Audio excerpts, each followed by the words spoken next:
Hello, my dear students. I welcome you all in the class of Science, class 7th, and we are in chapter number 7 Weather, Climate, and Adaptation of Animals to Climates. In the previous classes, previous part, we have discussed all the content given in this chapter weather, climate, and adaptation of animals to climate like polar regions and tropical rain forest के animals के जो adaptive features हैं इनके बारे में हम लोगों ने प्रीवियस क्लासेस में प्रीवियस वीडियोस में डिस्कस किया था। आई होप आप सभी लोगों को सारे कंटेंट्स अच्छे से समझ में आए होंगे। Now my dear students, this is the time to discuss the questions and their answers given in the exercises. तो स्टार्ट करते हैं चैप्टर नंबर 7 की एक्सरसाइज।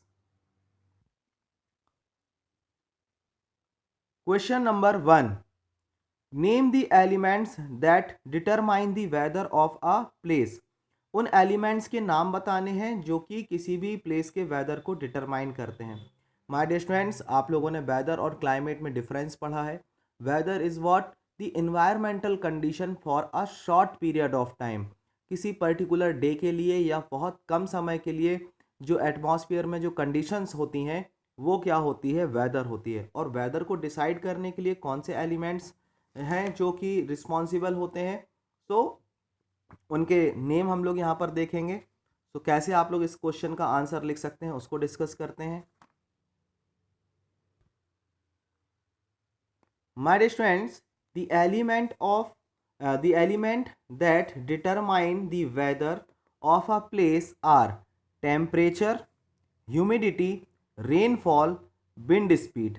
ये जो मोस्ट इम्पॉर्टेंट एलिमेंट है वो क्या है? Temperature, humidity, rainfall and wind speed. These are the 4 elements on which the weather of any place is depends. तो ये आप लोग इस तरीके से क्वेश्चन नंबर 1 का आंसर आप लोग नोट कर सकते हैं। Now question number 2।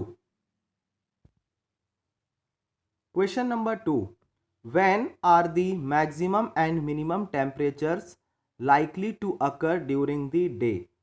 एक डे में दैट मीन्स इन 24 आवर्स कब मैक्सिमम टेम्परेचर होता है और कब मिनिमम टेम्परेचर होता है, ये आप लोगों को बताना है।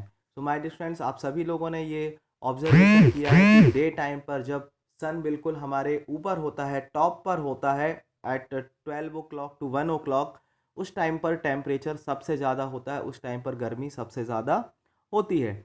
And during the early morning, जब सन राइज होने के पहले तक जो टेम्परेचर होता है वो क्या होता है? कूल होता है, ठंडा होता है। तो कैसे इस क्वेश्चन का आंसर आप लोग लिखेंगे उसको डिस्कस करते हैं।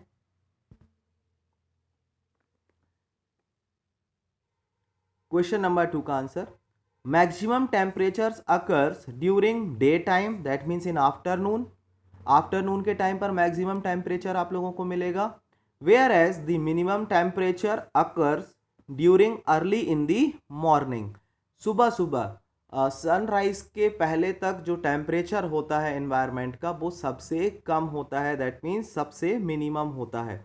तो इस तरीके से मैक्सिमम और मिनिमम टेम्परेचर डे टाइम में early morning and the afternoon में डे टाइम पर होते हैं। तो in this way you have to write the answer of question number 2। Now question number 3, fill in the blanks. The average weather taken over a long time is called what? My dear students, ये आप लोगों ने पढ़ा है कि जब हम long period के लिए वेदर की कंडीशंस को नोट करते हैं तो उससे हम जो एवरेज पैटर्न बनाते हैं वो क्या होता है? क्लाइमेट होता है। So average weather taken over a long time is called what? Climate. So in this way you have to write first fill in the blanks. Second, fill in the blanks. A place receives very little rainfall and the temperature is high throughout the year. The climate of that place will be what? Dry. अब बहुत little rainfall हो रही तो वहाँ पर dryness होगी, humidity बहुत कम होगी वहाँ पर, एंड टेम्परेचर इज हाई तो वहाँ का जो क्लाइमेटिक कंडीशन होगा कैसा होगा? हॉट होगा, dry and hot. That means अगर हम इंडिया में बात करें तो इंडिया में dry and hot temperature hot climate कहाँ पर है? राजस्थान का जो डेजर्ट पार्ट है वहाँ पर ड्राई एंड हॉट क्लाइमेट आप लोगों को देखने को मिलेगा। Next, the two regions of the earth with extreme climate conditions are blank and blank. Extreme conditions जहाँ पर होती हैं, सबसे पहला पोलर रीजन्स है। पोलर रीजन में सबसे ज़्यादा एक्सट्रीम कंडीशंस होती हैं, एंड कहाँ पर होती है, ट्रॉपिकल रेन फॉरेस्ट।